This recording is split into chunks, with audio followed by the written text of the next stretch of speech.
So we're live, we're recording. Okay. Most people are pretty content to just like chill out. Like I got these types of chairs so my guests could feel comfortable. I'm already fucking this up. I'm not sitting right. No, you're good. You're good. You can sit any way you like. I just thought, even for myself, like I just wanted, if you're having like a long conversation with somebody, I don't want you to be distracted with like your back hurting or feeling like you're not comfortable, and that takes you out of the conversation. So I just want my guests to feel comfortable. Oh, I'm comfortable, but I don't look comfortable, which makes you probably.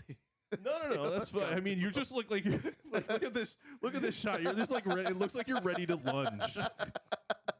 Just ready to spring into action. Well, okay. First of all, I'll do an intro. I didn't ask you how you wanted to be introduced, but I have my own introduction for you, and then you can. That's exactly what I want. You can fill in the blanks, which is that. That's exactly what I want. I'm going to introduce my guest, who is a Toronto-based stand-up comedian, and honestly, I think one of the most misunderstood comics in the scene in Toronto. Wow, Matt Render. Thank you. No, because can we unpack that? Yeah, a little bit. But I feel like, and we've talked about this, offhand, previously in our own conversations. But I feel like, and granted, I don't think I've seen you do a material in a long time. I haven't seen you at a show in a while, but I feel like what I would describe you as, like on stage at least, is very brusque. Like I feel like, especially in your crowd work, like you're not afraid to go after people. And one of the things I admire you for is like you don't censor yourself, and I feel like you're willing to go on a limb on things. Whereas I feel like I'm so terrified to say certain things or terrified to bomb, and I feel like you're just willing to go after it, which I really appreciate. But I feel like who you are on stage is not the most accurate depiction of who you are.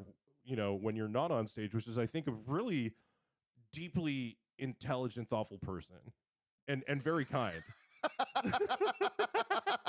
And when you're on stage, you're kind of not necessarily sometimes, but which is fine. Like I like there are comic, like, so I'll say a comic like Alexander Rovidani, who I think is like, when he's on stage, I feel like he's the heel.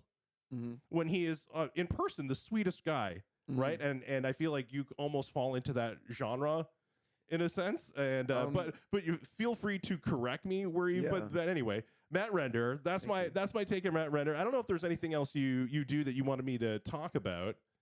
No. Okay, fair. So I don't know. I'm not quite sure where to start, because this is I always like to talk spirituality, and I find it I find it this is a moment of synchronicity where I talk to a Thornhill Jew, mm-hmm. and we are 3 days after the Hamas attack on Israel. So I don't know how much of any of this we want to get into, but where would you prefer to start? There's so much. I have my lightning round questions for you, but those are the fun questions for the end.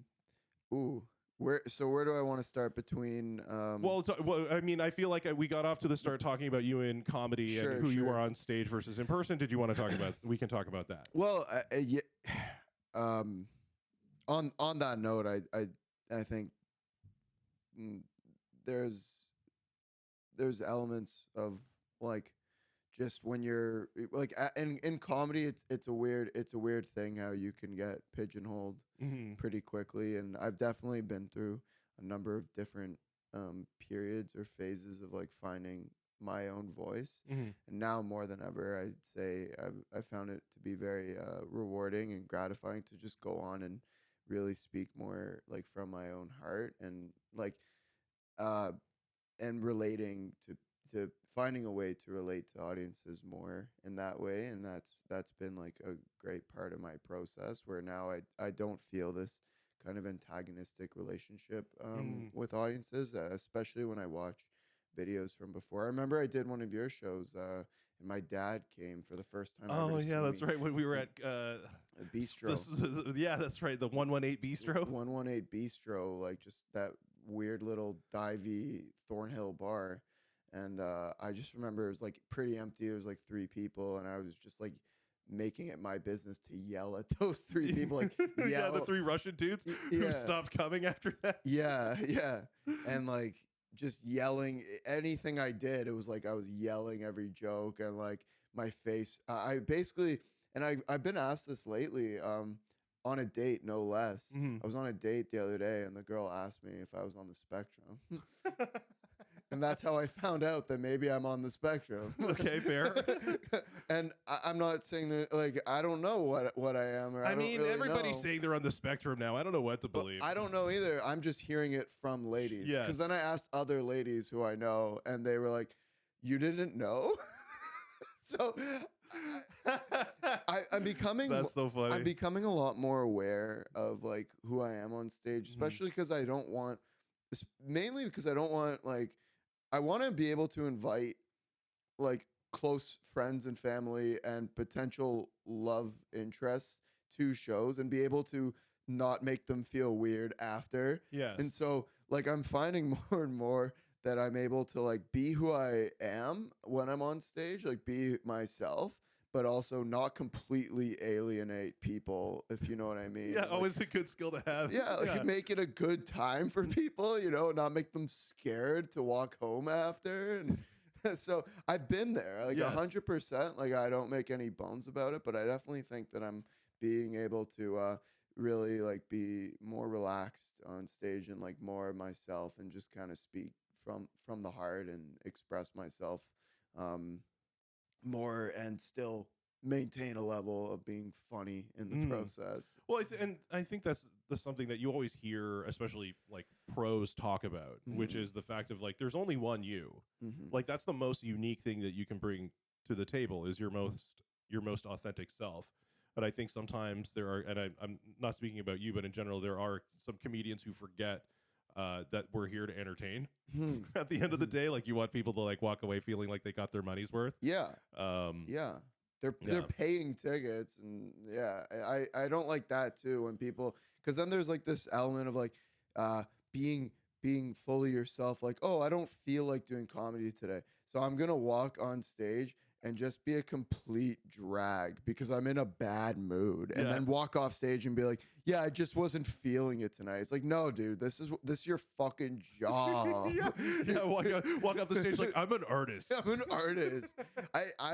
I take more issue with that than anything else is when people just fucking take for granted an audience of paying. I don't care if it's two people. They are there to see you. And even if they're not laughing, you can't just be like, fuck them. I don't care, man. Like even if it is fuck them, I won't let myself hold that belief when I'm going on stage, because that's an immediate just shooting yourself in the foot and taking away any hope of what could be a really good, I don't know, good time for people. No, absolutely.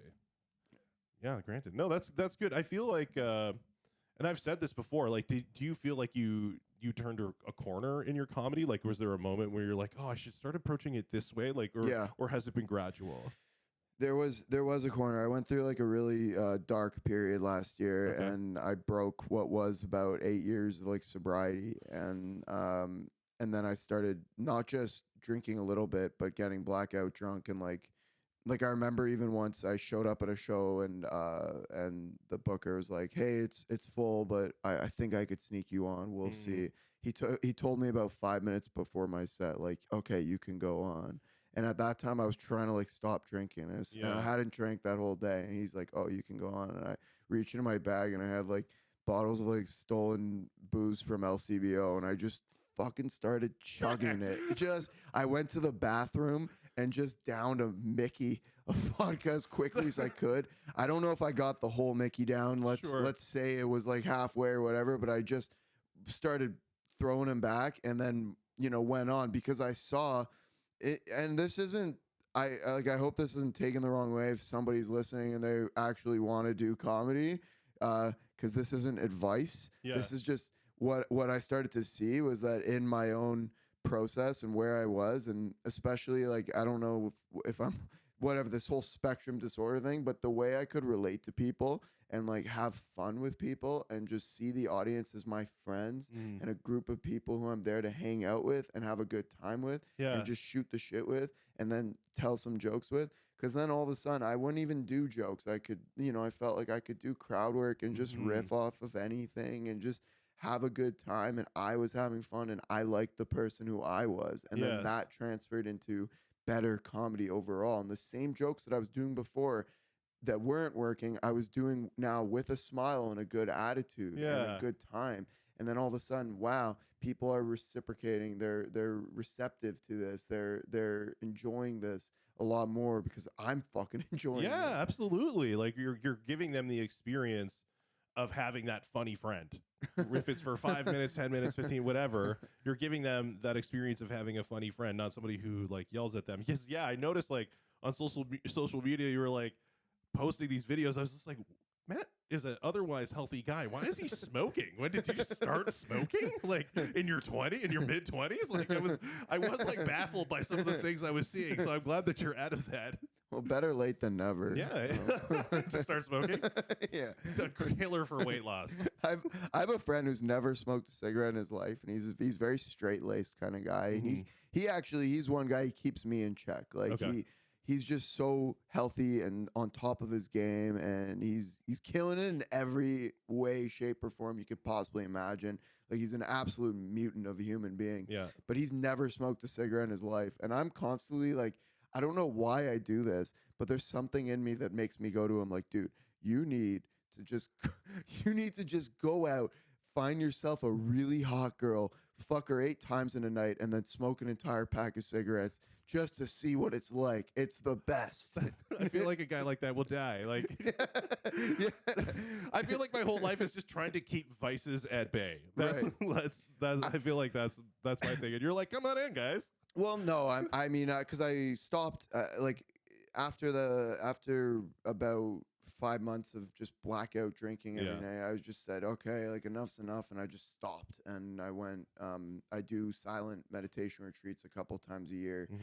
It's called Vipassana, and you're basically meditating from 4:30 until 8 p.m. and then you go to sleep, and you don't talk, write, read, do anything but meditate. You just you have a little cell as well. And you sit in there, and I remember like I just said, okay, like I'm gonna get my shit together. I'm gonna go back to Vipassana and get back to where I need to be.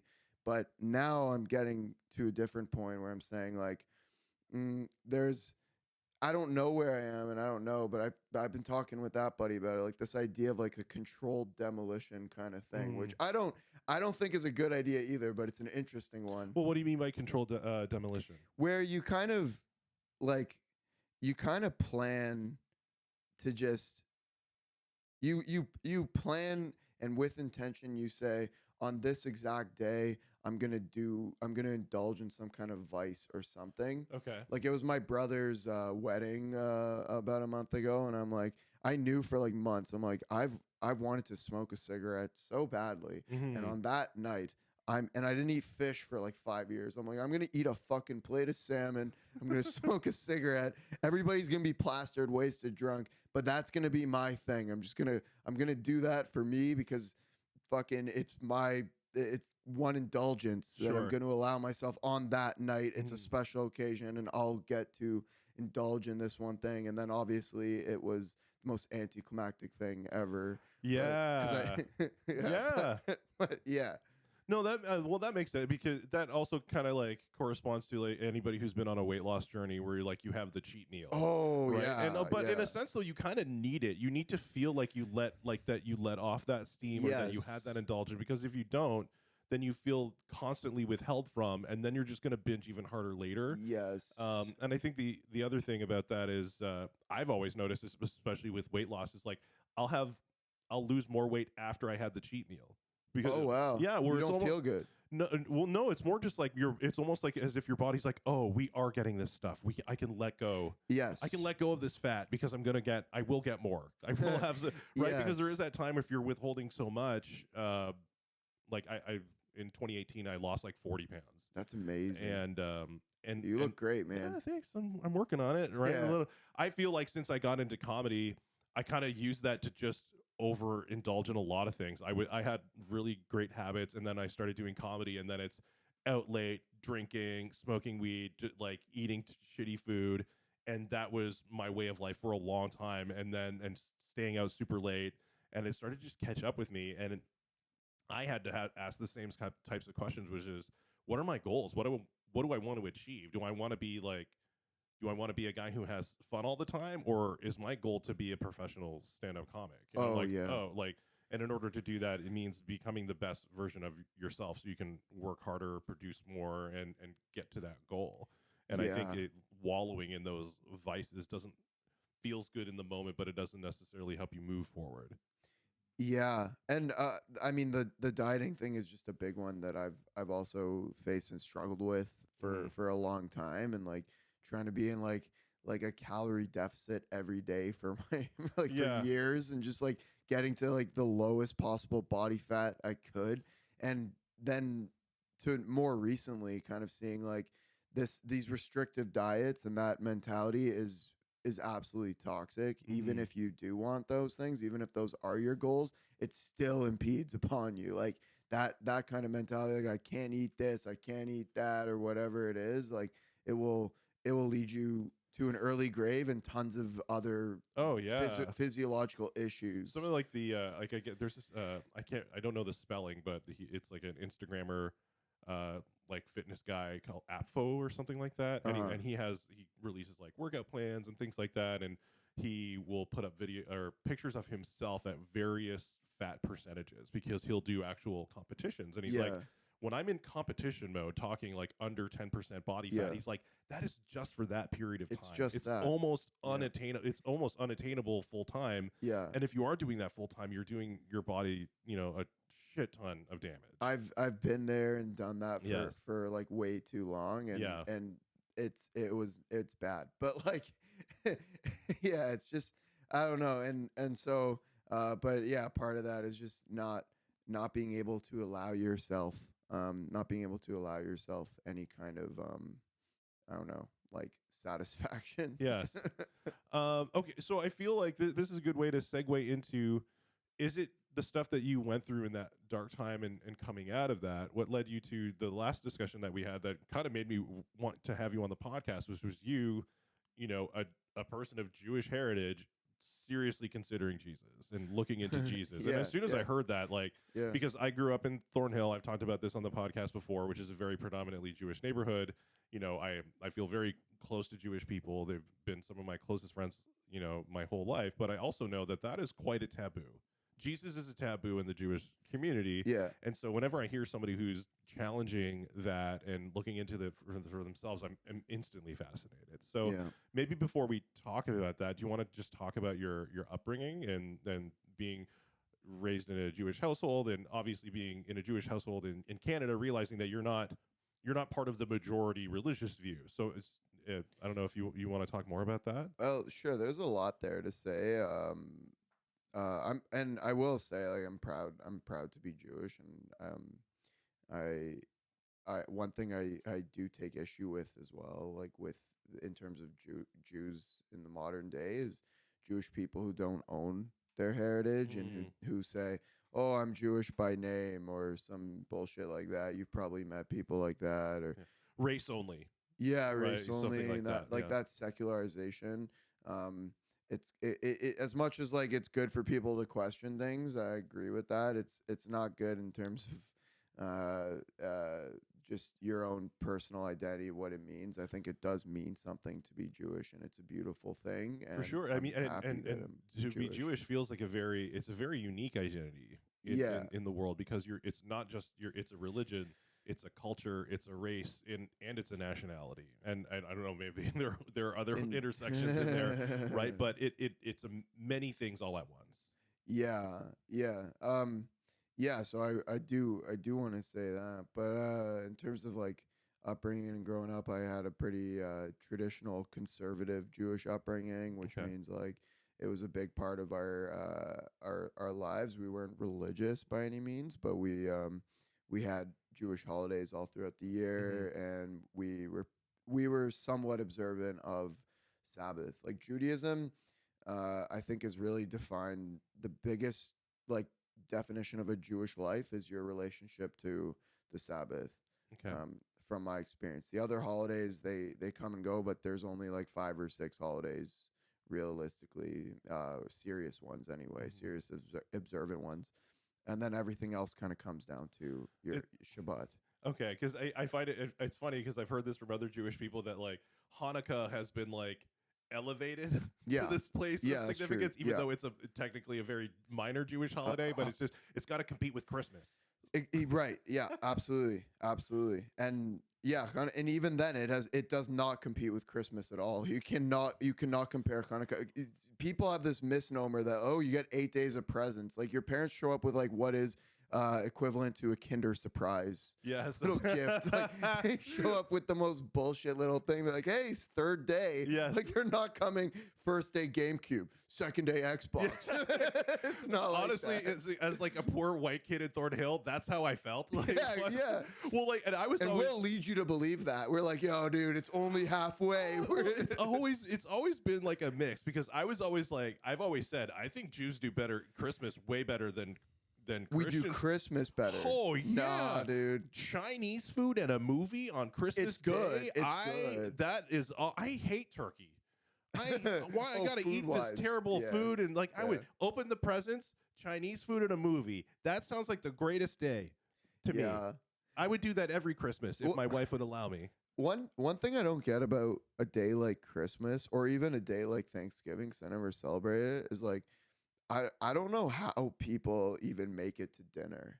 Cause like I was dating an Italian girl and it was like breakfast was already like a fucking spread, you know? Oh, Like yes. and it's just cookie after cookie after cookie all fucking day. And we get to dinner and I'm like, what's going on here? Like the first course, I'm like, what are we doing? How are we even here? You don't have enough under your belt to learn how to pace yourself, right? You That's just got true. right. You got to learn how to piece it out because you are going. If you do not eat a sufficient amount at dinner, you are going to have a mother or mother-in-law who's Yes. going to be very upset with you. And yeah, I've been had that. My girl, she like put a cookie on my plate, and I was like in this restrictive eating kind of thing, and she put a cookie on my plate or dessert, and she's like, and I'm like, no, I'm good. She like whispered under her breath, and she was like the sweetest damn girl ever. But I'll never forget her like whispering under her breath. She looks at me, she's like, eat the fucking cookie. Which, in the right circumstance, could have been the hottest thing I've ever heard anybody say. Yes. But not that. I was fucking scared. I was really scared. And I didn't eat it. You thought she was dirty talking. She's like, "Where do you want me to eat it? Do you want to go upstairs? Just give it one lick." That cookie." Yeah. No, I still didn't. I'm the worst person you could possibly date as well for that reason. But that's a whole other thing. Because like it's like, oh, we'll be out anywhere and I'll just order like ice water. Yeah, I mean, I'm like that too, but for like different reasons because I'm a picky eater. So Are you? Oh yeah, I have the palate of like an American 5-year-old from 1987. Like, From 1987. oh yeah, So you like my food heaven is a food court, right? Like that at the mall, That's sick. right? I want the white version of all the exotic foods. I don't want to be challenged at all.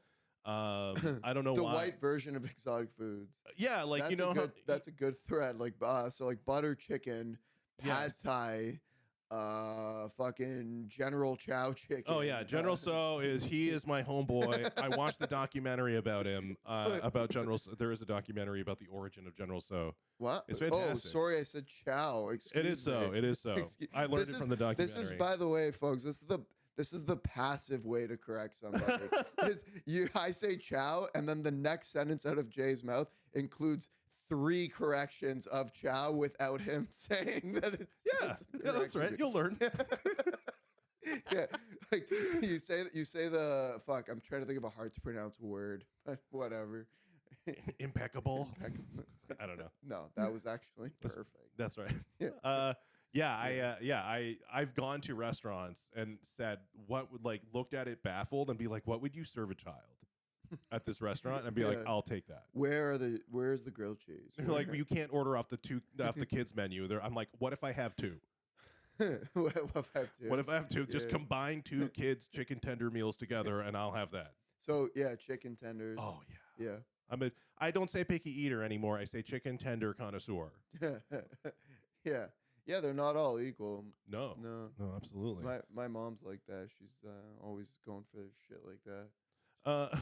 So going back to you grew up sort of you grew up a Jewish upbringing, presumably though by high school it's kind of a minor place in your life. Like, did you take it seriously? Like, were you like God is real? Like, what kind Oh. of Jew were you as a young Matt Render? Well, I mean, I even when I grew up, like I went to like Jewish day school as well. So like wearing Is that shul?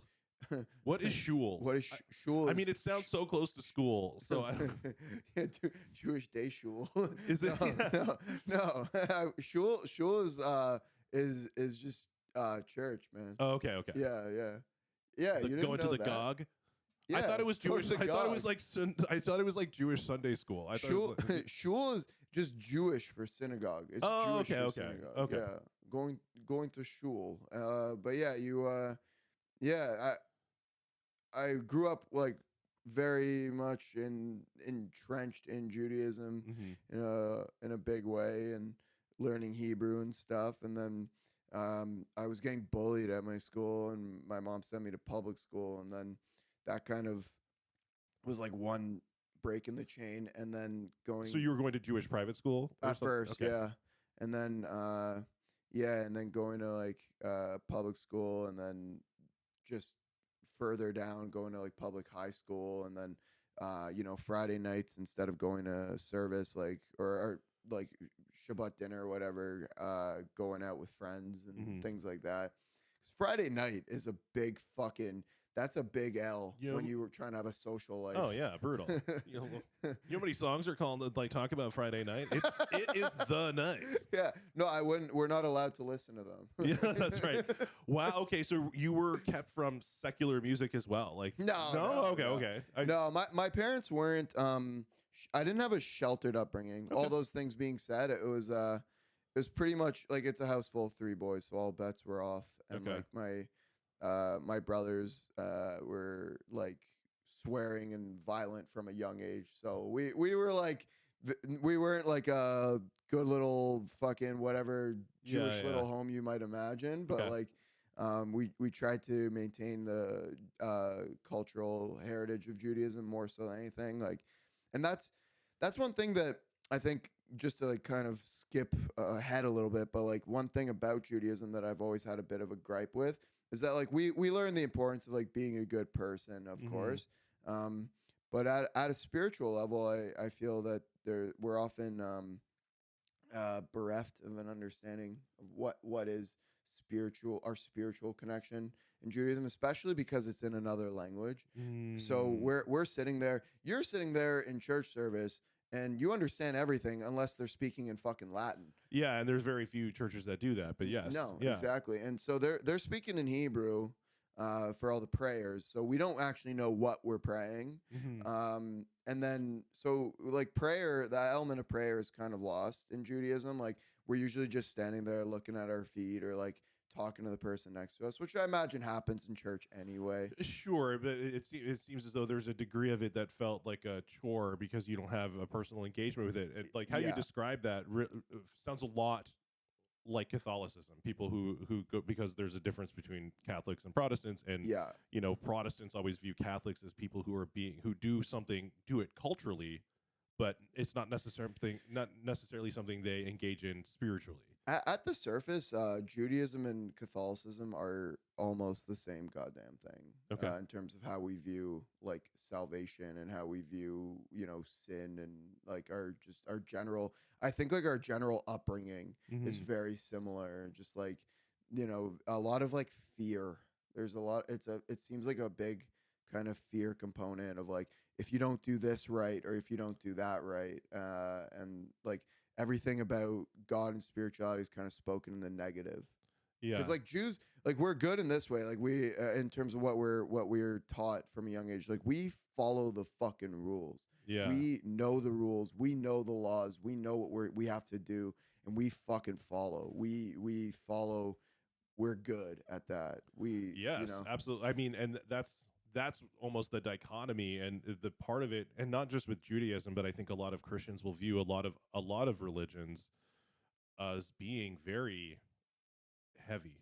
It's heavy. It's very heavy to carry Yeah. that load because where you have to contend with an eternal scoreboard, Yeah. right? Whereas Yeah. in Christianity, that's wiped. Like right? Like Yom Kippur, which is our biggest holiday. the Day of Atonement. Yes, it's the Day of Atonement. It's essentially a Catholic holiday. Like there's very little. We're going into synagogue, fasting all day, and then praying for atonement, and we're told to think about our sins, and then apologize and beg for mercy, beg for forgiveness, so we can have a fresh page for the new year. This is our new year. So like conventional new year, like you're getting fucking wasted, and you're like, tomorrow I'm starting a diet, and we're just like, we're not eating all day, and just like, oh my God, please God, like forgive me for fucking calling my mom a cunt on Hanukkah. Yeah, so it's always best to die the day after Yom Kippur, just right, just you're totally good clean now. slate. You're clean. Yeah, But in a weird way, like I feel like a lot of that there is something to take from it if you really look into it and you feel a deeper connection. But again, like there's not a lot of I found just growing up in my experience, especially like I went to Israel, so this was like after high school, where high school was a different kind of period for me in terms of like studying spirituality and religion from a more outside perspective. Like I looked a lot more into different religions and started reading Tao Te Ching and reading I Ching and reading different, into different Buddhist scripture, and then starting to meditate, and then getting more into spiritual development from like as a newcomer almost, and then also rediscovering Judaism in a different way, in a more mystical sense. But then going to Israel and coming back, I started to like go to synagogue, wear a kippah, going to like honor Shabbat with my grandmother, and turning off technology and doing all those things until right at COVID. In that process, I was like, I was kind of doing comedy, and I was kind of doing this, and I was kind of doing that, but meanwhile I was kind of just working at Starbucks, and I was like, maybe I'll just like do this the rest of my life, and like have Shabbat every week, and have this deep connection to religion, and find a wife, and like just do that. Okay. And then COVID happened, and then I was like, fuck this, life's short. Let's just go balls. I think that happened to me. I mean, like, I think that happened for a lot of people. COVID put a lot of things in perspective about who do you want to be and what do you want to do. So is the brand of Judaism that you came up in called Reformed? No, that's we look down on Reform. We spit on the Reform. Okay, well, and this is what, because I'm curious, well, like, because you were probably also not what I think this is what it's called, what we would call Orthodox Jew. Yeah, no, I'm just looking. Yeah. No, so yeah, and we're not Orthodox, and that was so that was kind of what I was gonna say. So when I came back and I was in that sphere, that was part of the reason why I couldn't really hold it up there, was that I was by myself in a big way. I had my grandmother who would go to shul with me, but even she isn't religious. She was just down. Yes. Like she's not. Yeah. She just wants to spend time with you. Yeah, and it was great. Like it was some of the best times of my life, was just knowing I would be with her every Saturday morning, and like I didn't care about getting late on Friday nights or like whatever. Yeah. I was just like concerned about her and concerned about going to shul the next morning, and that's a different mindset. But like from in that phase and in that period, when say she wasn't available or something came up, I had nobody, and I didn't have a community, and I didn't have anybody. I didn't have the church group, and I didn't have, and go in Judaism, the conservatives, first of all, people our age aren't really conservative anymore, or like the new generation. All the conservative people who grew up conservative like me, they've either just completely left Judaism, or they're just Jewish at like a cultural level or something. But they don't have the mentality of like Judaism being a part of their life, or spirituality being a part of their life in that way. So I didn't find any community there. And then with Orthodox people, they're fucking just strict and regimented as hell in a way that I can't relate to them, because they're more sheltered.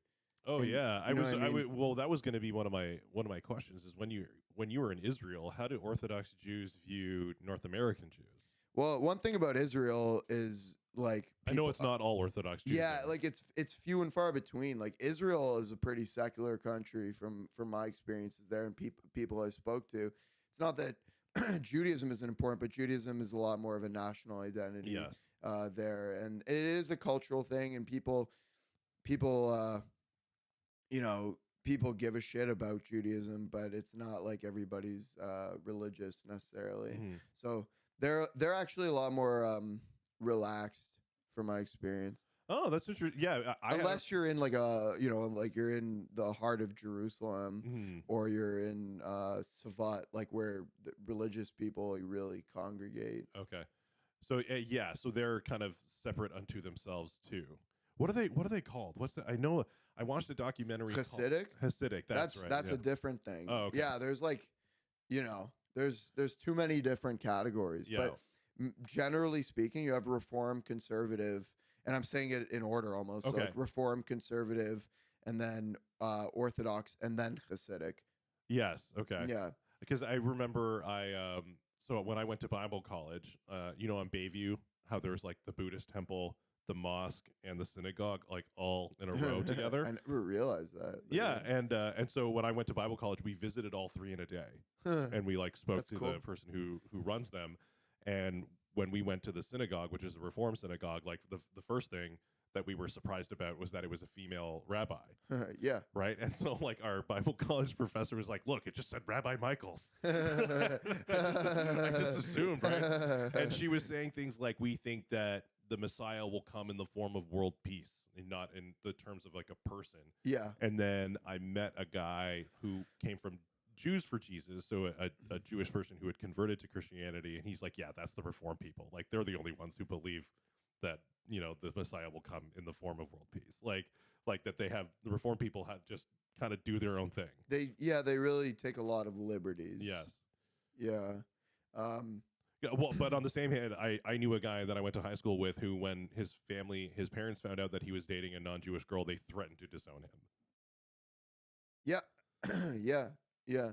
But like that's pretty, I don't know. I like that's just like pretty par for the course Okay. in that way. Like with Jewish parents, especially just traditional Jewish parents, like that's something you would just kind of expect from a lot of more old fashioned, but Okay. also even now, just like even then though, it's rare that Jews even date outside. Mhm. I think Jews are willing to like fuck outside of the religion, but never actually seriously consider Marrying. anything. Okay. Yeah. Yeah. And like I get into it all the time with my parents because I don't get into it. Like I just kind of like we'll talk about it and they'll say like how important it is to meet a Jewish woman and whatever. I'll say, so guys, just like let me just run down the math here with you guys for a second. Like after they give me the whole spiel about like, you know, your grandparents and, Yes. and your Holocaust and then I go, okay, yeah, and I listen and I hear it all for like 30 minutes and I just say, okay, so let's do some math. I'm going out on about 5 dates a week. Are you really? Yeah. Wow. Thank you. It's impressive. Though. Like you got to do that and comedy. I mean, it's a balance. yeah, I It's a bet. balance. And sometimes they have to double up, you know. Yeah. But like which again is like if I'm doing a show and I'm inviting a girl out, I'm gonna try to be pretty fucking good. You know what I mean? Like yeah. it's a It's a good nice motivator. It's a nice motivator. Not, oh, I do comedy in secret and like I go up and I say edgy things. Like Yes. that's fucking stupid. Like no, I'm doing comedy with some level of hope that somebody in this room is going to want to fuck me. So, that's not a secret though. That's like it's No, that's fine. You know what I mean? Yeah. Like Gene Simmons says this. Like he's been say what you want about Gene Simmons, but he has this one thing that he always says that I think is so fucking brilliant. He's like, everybody who ever started to play music did it for one reason, and it was to fucking get pussy. Anybody who ever picked up a guitar, you know, and it's like, Yes. okay, like I've read a book recently on the neuroscience of music, Mhm. and towards the very end of it, it just kind of said like if you look across Like if you look at it from an evolutionary perspective, if you look across every single species, why we do certain things that are quote unquote creative is more or less to attract an Yes. Yeah. sexual partner. Yes. Well, I mean, it's showing competence and excellence in something is Yeah. attractive.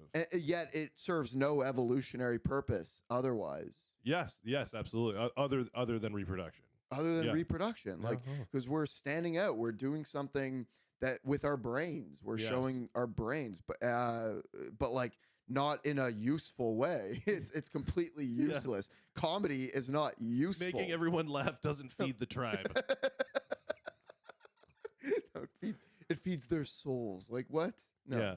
Yeah. So yeah, I do think there's some truth to that anyway, and I don't know, it's a bit of a tangent, but No, like no, that's fine. I definitely I definitely I don't make bones about it. Like I'm not just like some kind of I'm not some kind of like good Samaritan who's just like, yeah, I just want to make people laugh and leave and go home by myself and just take joy in that. It's like at some point you kind of just want to fuck somebody in the audience. Before we circle back to Jesus, I am curious. Do we've talked about this before, but it was a while ago, so it'll still be fresh. But the question being, do you think that accruing all these partners will make it difficult for you to settle down in the future, or is that not something that you see yourself doing? Oh, so like I was saying to my parents, I'm like, let's do the math. I'm going out on like 5 dates a week, let's say, and I'm meeting this girl and that girl and that girl, and still none of them are really suitable as potential partners for X, Y, and Z reason, whatever. Or they don't like me or they're not into me. Let's just even go with that. Yet none of these girls are into me. Then what are the real statistical probabilities of me happening to snag a girl from a demographic that represents 0.0001% of the population or whatever ridiculous number? Yeah. Why I'm now going to box myself into that and say, okay, I'm going on all these dates and having all this difficulty just to find somebody good in general, but now I'm going to make it exponentially more difficult to find somebody. Yes, because they've got to fit into a racial cultural box as well. Sure, exactly. Well, and I would imagine it's very similar to the Latter-day Saints, the Mormons, where it's like what Orthodox or conservative Jewish girl is going to want to be with some like minimalist comic. Right, like you don't wear the hat, like you don't have the points, you didn't go on your mission. That's the Latter-day Saints thing, right? But it's like there are a lot of boxes that you won't check for them either. Oh, and I make that point as well. Yes. Absolutely, I say, and lo and behold, the the Jewish community isn't just knocking at my door, trying to get me to marry their young daughters. Well, yeah, and I think it's so fun. They're old daughters, yeah. They're old and unwanted 38-year-old, way past her time daughters who is just dying to get a Jewish husband at any cost. Will marry me in a second, I'm sure. Out of obligation. Out of obligation. Yeah. That's so funny. Judaism is very interesting because it's a religion that seems to have zero interest in people converting. That is a very interesting thing about Judaism. They make it really hard to convert. So hard that you will need to cut off part of your dick if you want it. You gotta want it really fucking bad.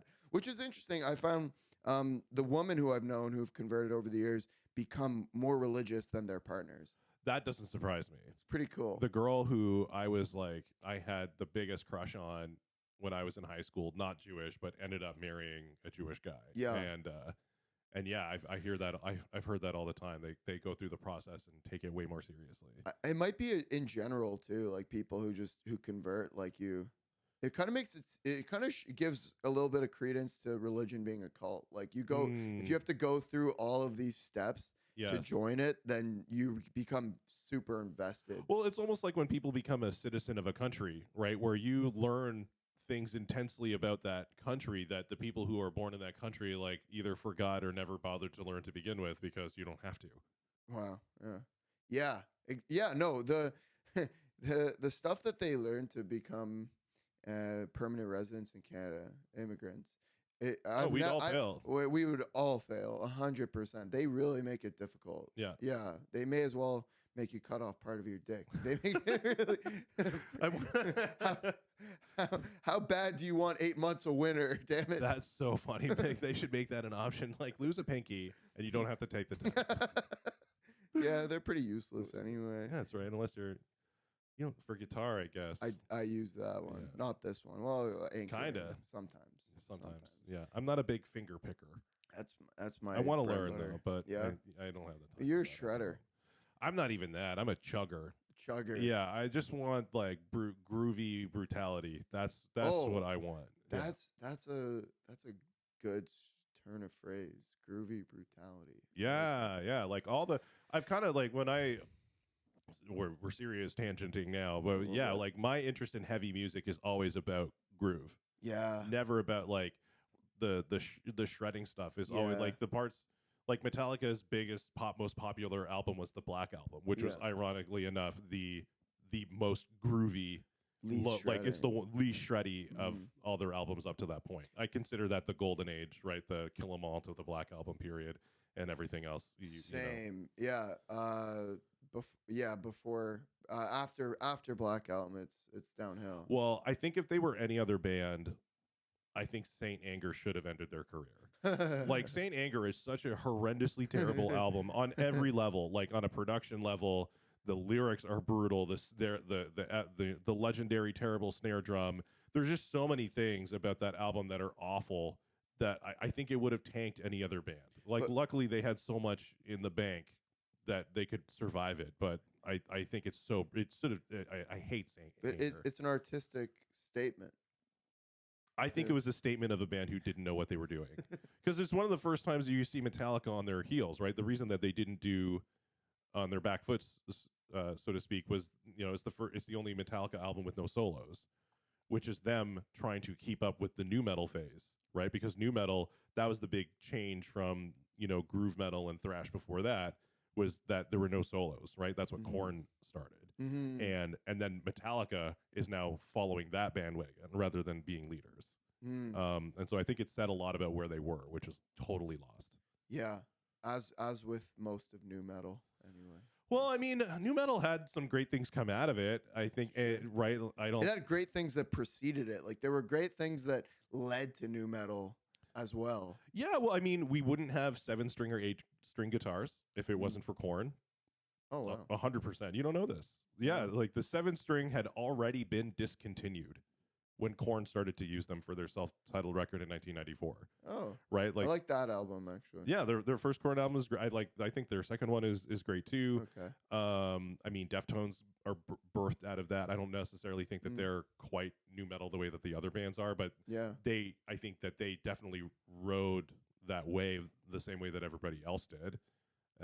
Incubus was great, and they were kind of in it but not in it at the same time too. There are lots of great things, and I think it reinforced that bounce, that groove, way more than what thrash was doing. Like you got a taste of it with, say, Pantera, but Pantera was still shreddy too. I was gonna say Pantera is for me like a great mix of those things. Yeah, and I still like those bands. Like there's a modern band called After the Burial that I really like. They use 8 strings, but they use every string. You know, a lot of bands that use 8 strings to stay on the low one. Yeah. Whereas like these guys can shred it up. But yeah, going back to groove, I just want like something that makes me, move my head.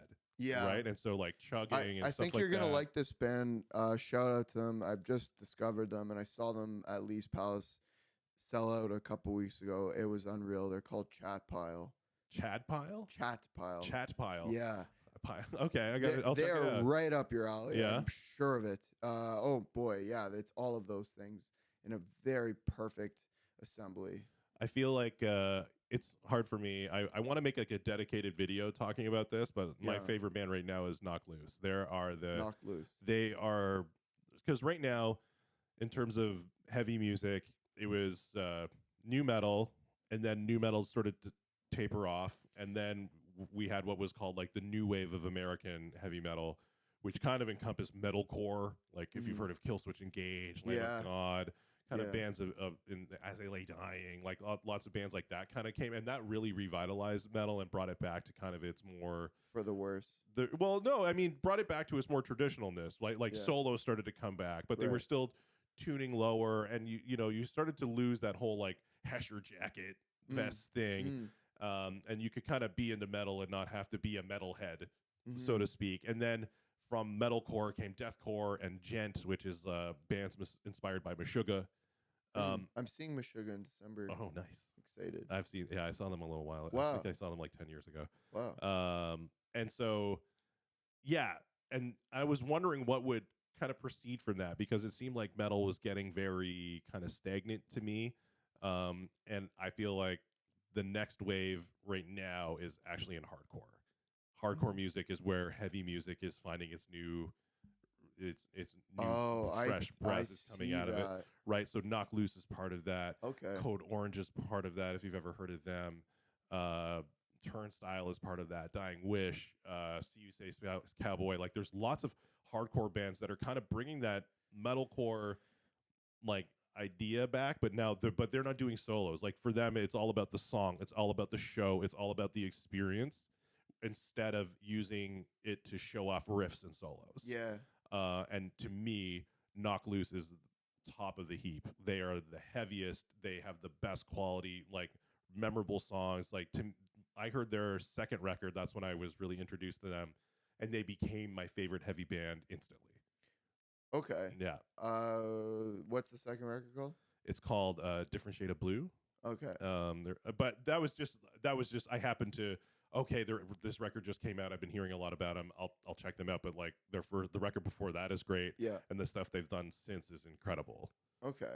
So where are they out of? Kentucky.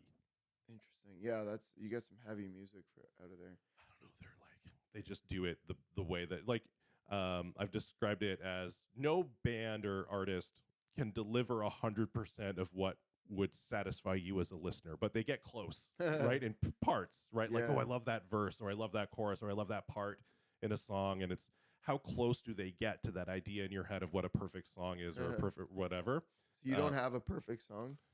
No, I don't. Well, Everybody Wants to Rule the World, Tears for Fears, I think is my favorite. That one, I think that's my favorite song. It's a good one. If I had to pick one.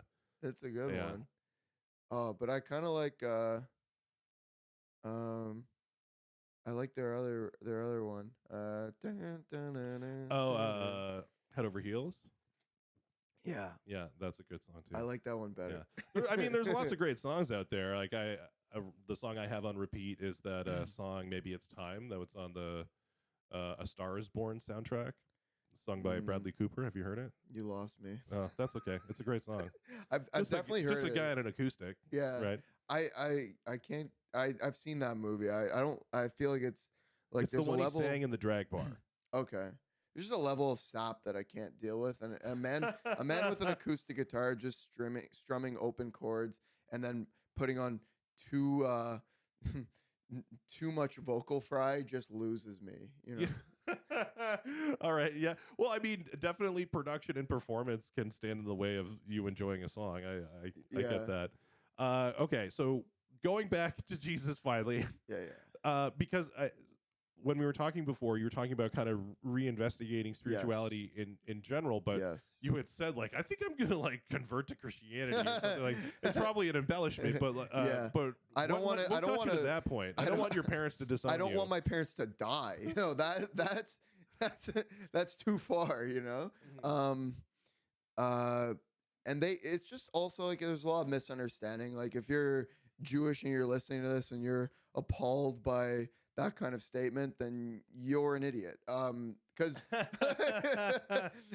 you're an idiot. It's just you don't understand. You judge what you don't understand, and you see something that you don't understand or you don't know as with a level of fear that is ultimately alienating, and it's bad. So, like, I never understood or knew anything about Christianity or Jesus or what it's really about, or about the New Testament and what the New Testament is really about. And and frankly, it's beautiful and it's deep.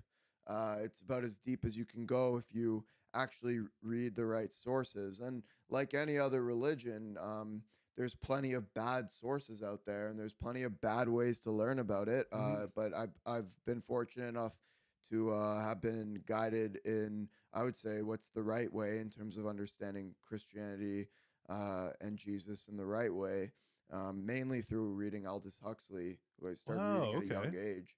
And Huxley was very into religious philosophy as a whole. So Huxley would wrote a book called Perennial Philosophy that investigated Western and Eastern religion and their many intersections in terms of how they view God through a mystical perspective, and then laying it down with the theistic kind of underpinnings for those views. And like, I, it's an early book, so it's a little bit hard to read now. Like, it's not like reading Eckhart Tolle or something. It's very dense, Yes. and it's very, very, very dense in terms of the. Is it almost like would you say an academic book? In a way, Yeah. yeah. It really, at least just in terms of like the way it's laid out, like you're going to be reading scripture at that point, and Yeah. and seeing kind of cryptic kind of stuff that you got to kind of look into.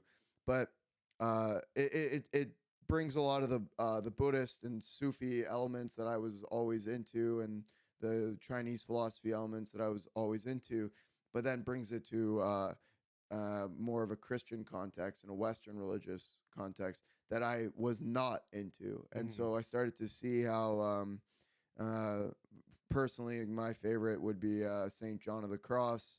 And then there's Augustine as well. Yeah. And like how these thinkers had so many insights that just like hit it home with the nature of seeking God and living a spiritual life and what it's really about. And the things that I found, I never learned in Yes. Judaism. I never really learned about what a spiritual life really means and what spiritual search really means. Before I want to get into like specifics about Yeah. any specific things that you learned, but I've always been curious about the experience of a Jewish person who you learn about the things about Christianity that harken back to the Old Testament. For instance, like the Day of Atonement, where the blood of the lamb being put over your door frame is what kept you safe, or Jesus equating himself to the snake in the desert, that if you looked at it you wouldn't die.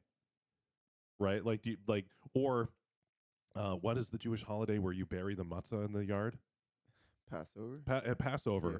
where like you put 3 pieces of matzah in a pouch, you take out the second one, which Jesus is the second member of the Trinity, then you break it, you put it in the yard, and then you dig it back up and put it back in the pouch.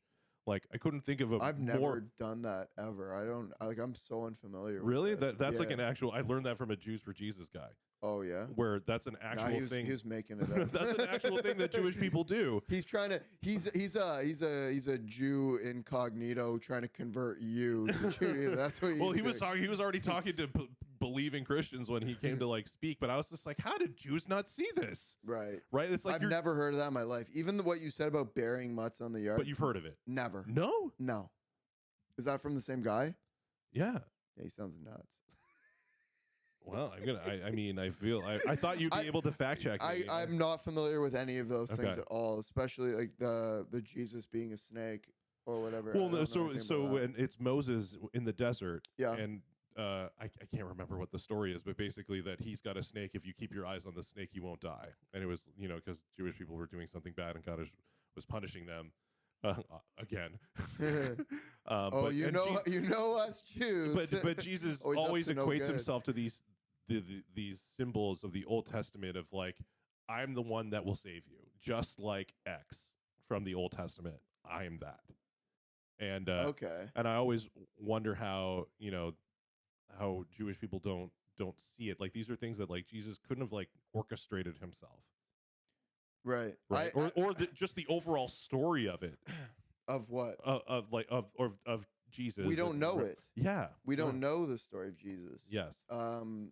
And I still don't know the story of Jesus. I'm not I'm interested at like at some level, but I'm more deeply engaging with just what Jesus was really saying more than anything else, and how it sounds like when you read what Jesus was saying, it kind of sounds like a guy who saw something, like not at.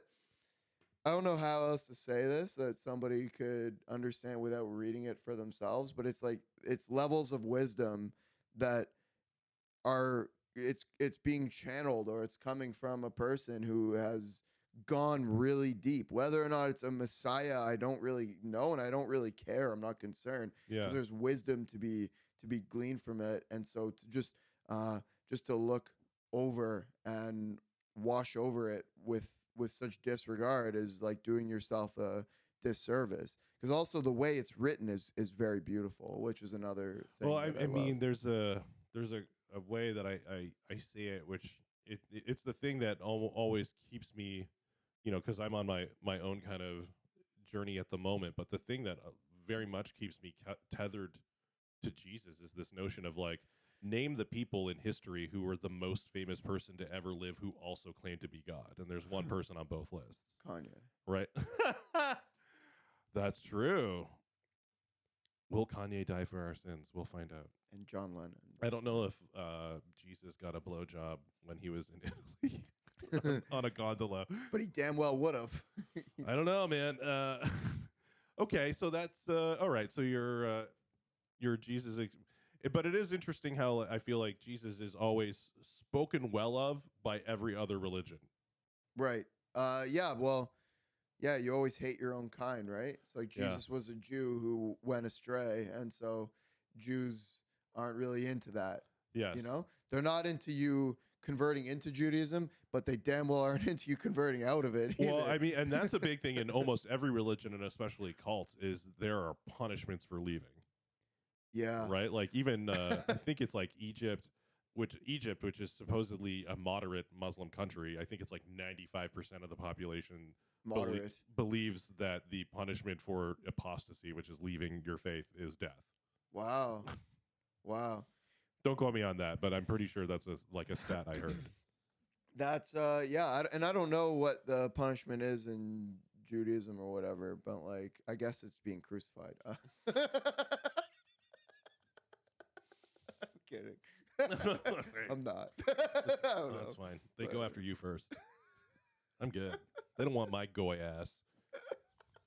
Oh, you're right. They don't. No, They want nothing to do with your goyism. I know which is really funny, because I feel like evangelicals in particular are like rah rah rah Israel, and like Jewish people could be like, we don't give a shit if you like us. Yeah, which I don't know. Yeah, at the political level, you mean? Yeah. Well, I mean, I'm sure they're happy to take, just like any other country's happy for the money, right? To like, Jay. no, you don't know. Low hanging fruit. Well, buddy. dude, I saw this meme the other day in the midst of all the war in Israel going on. It's a clip, it's a GIF from the Lethal Weapon movies where Leslie Nielsen is shooting a handgun, and then he leans down and like picks up a dime and goes like, puts it in his pocket while he's shooting. Right, and then somebody added the caption like, "Is Israelis bravely defending their homeland?" Yeah. Maybe you got to see it, but No, it's just okay. I will say this as well while we're on that. I, as a Jewish comedian, I've spent like a good deal of time like thinking of jokes about being Jewish. Yeah. And I've been around people who make jokes about being Jewish all the time, whether it's Jews or it's people who just like to make Jew jokes. Yes. And I just find that like it's never like that. It's never that funny for whatever reason. Yes. And like unless you go super edgy, but then it's just like very fucking edgy. Yeah. But usually it's just like pretty run of the mill, like standard like coin money. It's the cheap stereotype jokes. It's always that. And like I find that with racial humor in general, like for the most part, like what hasn't been said or done as a race joke, like Yeah. it just feels so fucking played out. That I'm frankly I'm getting sick of it. I'm Yeah. getting sick of race jokes. I feel like that was shit that I laughed at when I was like 7 or 8, and like then you see people doing it in comedy, and at first maybe you're like, whoa, buddy, and then now it's just like, I don't know, man. Sometimes it's good. Well, but- so yeah, I think it's like anything. It just needs to be, it needs to be well done, right? If you're going to do it, it needs to be well done. And I think a lot of the times when, like you're saying, like when you're playing with these kind of cliche tropes, It's so and cliche stereotypes. all the time. Well, it's like if you can predict the ending, then it's not a Yeah. good joke, right. right? Like Right. the essential element of comedy is surprise, and if you're not giving people a surprise, then you're not going to get a good laugh out of it. Yeah. No, that's exactly what it is. So like pretty much every race has like their one like condition like hardwired in Yeah. fucking thing. And so like as soon as it's like a Jew joke, you almost like 99% of the time know exactly what it's going to, Yeah. where it's going to. So like I don't fucking care. And like so I'm not interested in writing them. I'm not that interested in hearing them. I'm not that interested in going to a Jewish comedy show either to hear the same things about having a nagging mother, nagging Yeah. whatever. Like I don't fucking know. It's just all the maybe it's because I'm Jewish, so I'm just like it's not funny to me. But Yeah. it's just whether it's from a Jew or not, I'm just like, all right, whatever. I don't know. I don't know. It's never new. Yes. Yeah. Yeah. Yeah. All right. Yeah. Moving on, you are one. I think you might be the only person I know who lives this way. You are a minimalist. Are you still that? Do you own a bed yet? I don't own a bed. I don't know that I'm a minimalist because like my place is a mess and Mhm. like disorganized. Like I just have like books everywhere and like fucking empty food wrappers and plates and shit. It's a mess right now. I'm picturing it as I'm saying it. Yes. It's just and like I don't know how to like keep myself looking tidy and clean. Yeah. So it doesn't look like I'm a minimalist. Okay. And yeah, and I don't know. I enjoy clothes. Yes. Lately, especially, I've been like picking up some fucking clothes and shit and books. So I've got like clothes. I got books. I got weights. Yeah. I don't know if that makes me a minimalist or not, but like, But it does seem that you choose to live simply. I would say Is that like more accurate? I would say I really invest in like the way of like having just like simple pleasures or simple engagements and like keeping things to like meditation, reading, and exercise, and that is kind of like my core, and then doing comedy Mhm. and music, and those like that's my core like foundation of life, and then whatever else happens. Like I try to get laid and do Yeah. that, but like, and I fucking write, and like I write poetry and Mhm. shit, but like I don't know, I guess it's something like that. It's something like that. I really am like I'm really in this headspace that like every moment of my day needs to be towards something greater. Mm. So uh I have a hard time like just doing like always had a hard time like keeping like a kind of job, Yeah. Yeah, like a regular job. just a regular job. I've Yeah. always had a hard time with it because I'm there and I'll be like writing shit down on my phone or like trying to hit on coworkers or like because I can't commit myself to just like fucking doing something when I feel like my time is so maybe it's arrogance, but I feel like my time is so fucking valuable that it's always constantly being wasted. Like I could just be on a solitary walk Yeah. and just be like finding spirit and like finding God, and meanwhile I'm just sitting here like with like top 40s music playing and I'm folding bullshit at a Gap. Yeah. Okay. What do you want to do with comedy? Where do you With see yourself? comedy? Yeah, well, in comedy, because I think that's your main thing. Yeah. And then not only in comedy, but like where do you see yourself in 10 years? Well, see, it's a weird thing, and Because and the reason Yeah. I ask that is more because like how long do you plan to live this kind of vagabond It is a little vagabond. right? I will say that. Yeah, and Yeah. so and I envy it, and it is right. I've got a wife and a family. Like I'm anchored to my to a Yeah. lot of the things in my life, Yeah. and you have a freedom I don't. At the same time, you lack stability and, I security in a sense as well. I lack stability to a degree. Yeah. Yeah. Like my stability is that like every day I'm going to get a workout in, whether it's at 1 a.m. or it's a fucking 9 a.m. Every day I'm going to get some reading in. Every day I'm going to get some guitar playing. Every day I'm going to do an hour of meditation. Yeah. But in all those things, you see a lack of stability because it's like, what the fuck is he really doing? Well, I mean, I can't like you're not, a guy who lives like that is not my first choice for like a husband Absolutely for my daughter, not. right? So Yeah, absolutely not. so where do you see yourself being able to stabilize, or like where, not just in comedy but in life? Like where do you see yourself in 10 years? What is Matt's ideal life look like? Yeah, that's such a good question. It's the worst because it's the worst question. It makes it a good question. It's the worst. Like it's the worst to think about. I have enough dread getting up in the morning.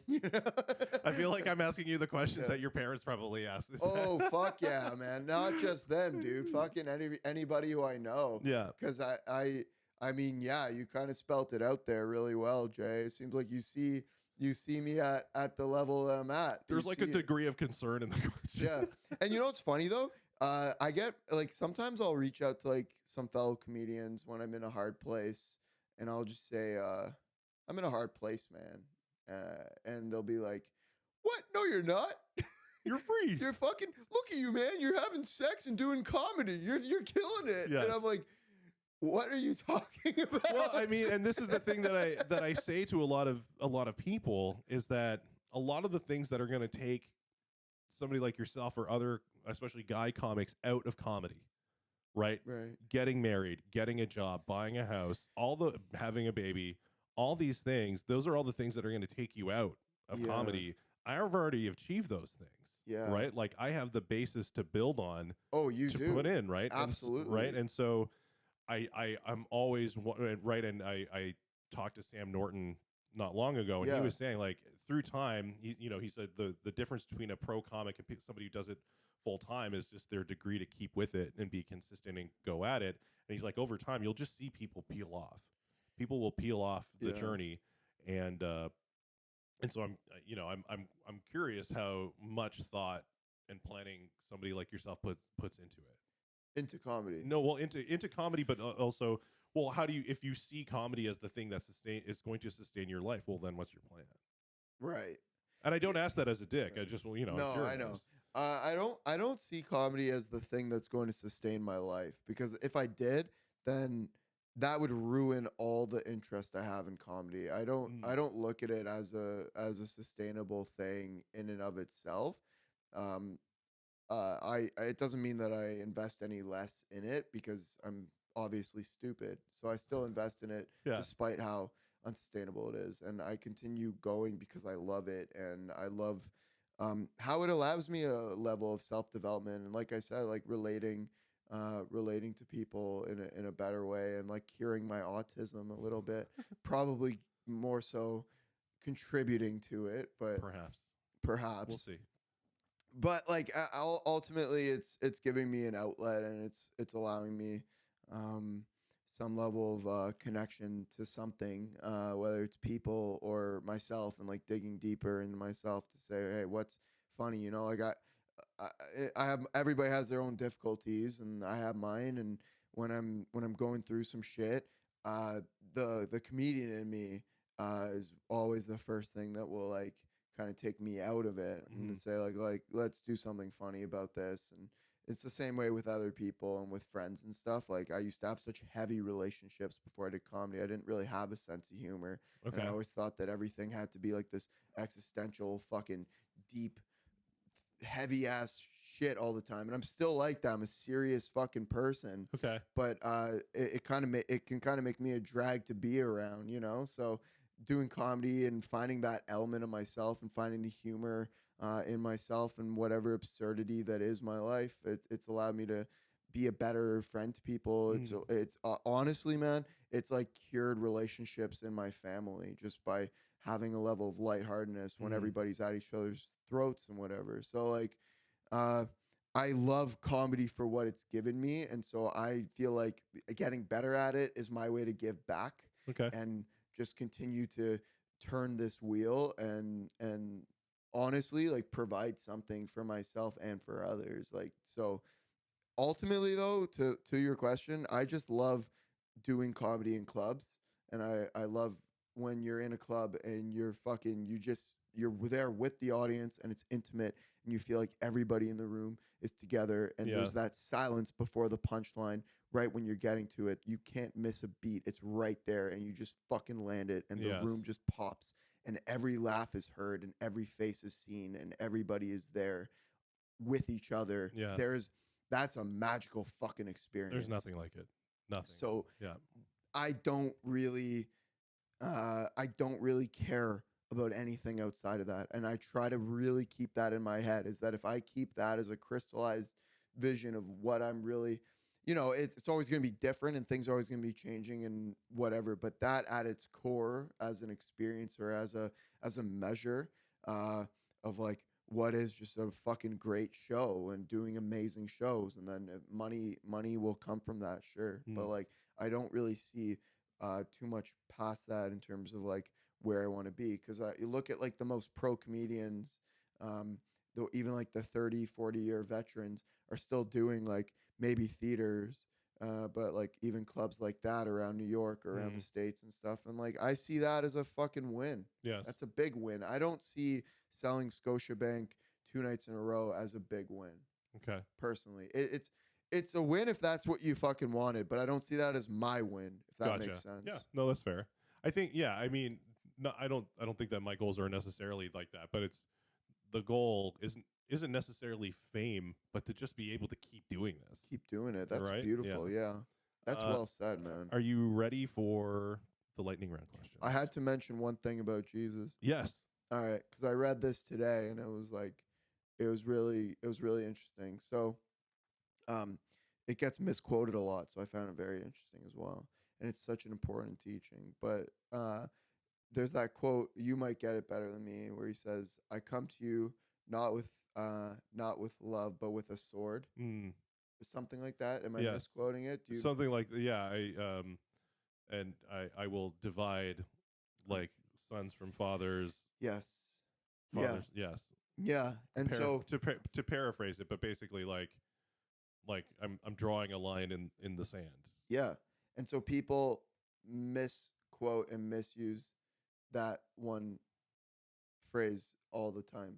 And I today learned what it really means and how important it really is. And it's something that, like, again, unless you really know what's going on, unless you really look into it, you don't fucking know. And so people can walk around and saying, yeah, you look at this quote, see, Christianity, a bunch of evil fucking cult members, yes. right? And it's like, no, you idiots, because you don't know what it was really about. You never had it explained to you. And I'm lucky enough to be reading something right now, Meister Eckhart, but it's explained so beautifully. And what it's saying, and you could connect this very well to Eastern philosophy again, is how part of our spiritual process is to disconnect and become detached from what is known and what is familiar, because God and soul are things that are unknown and unfamiliar.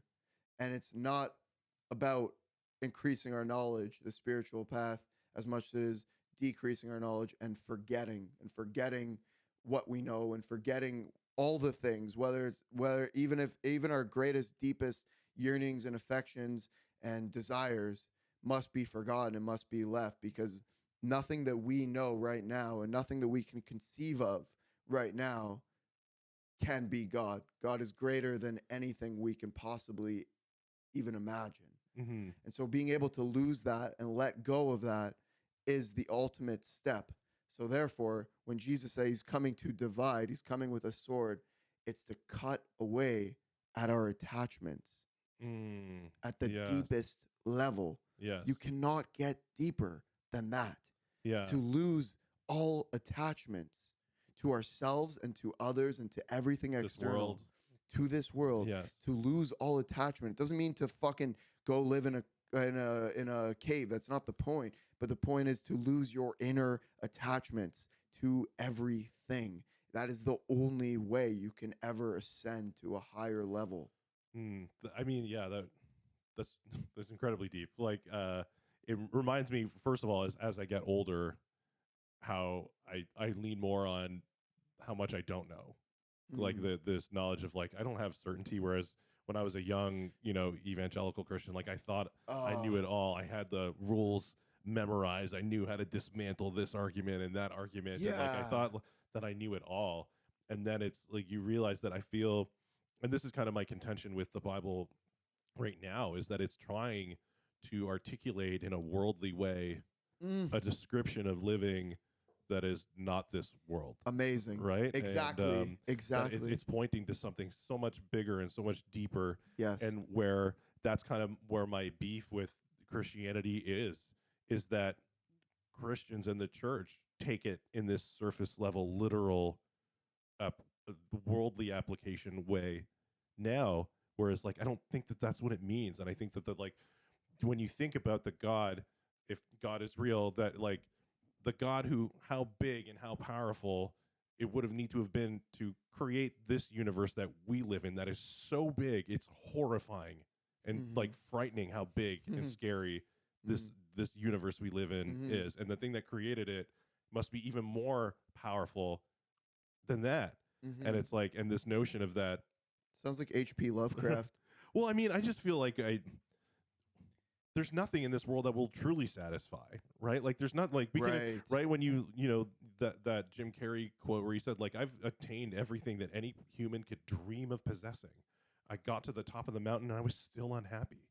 Yeah. Right. And it's like Jesus is pointing like there's this it's these attachments, thinking if we can get this thing and that thing, and like I'm still very much think like that, right? That's trying to cut away attachments or trying to live in a way that is like true to yourself so you can make it through this life. But like this isn't the end state. Like living the best possible life here isn't the end state. Like this, I feel that I'm only speaking for myself, this like deep yearning for home that is not here. Right? Like that there is something beyond this, right? That's where we're led. That's the narrow path, is to get to that. That's just my thoughts. That's awesome. Yeah. You're a good dad for sure. I try. Okay, are you ready for these lightning round questions? These are the fun ones. They're very quick. There are 10. What is your favorite day of the week?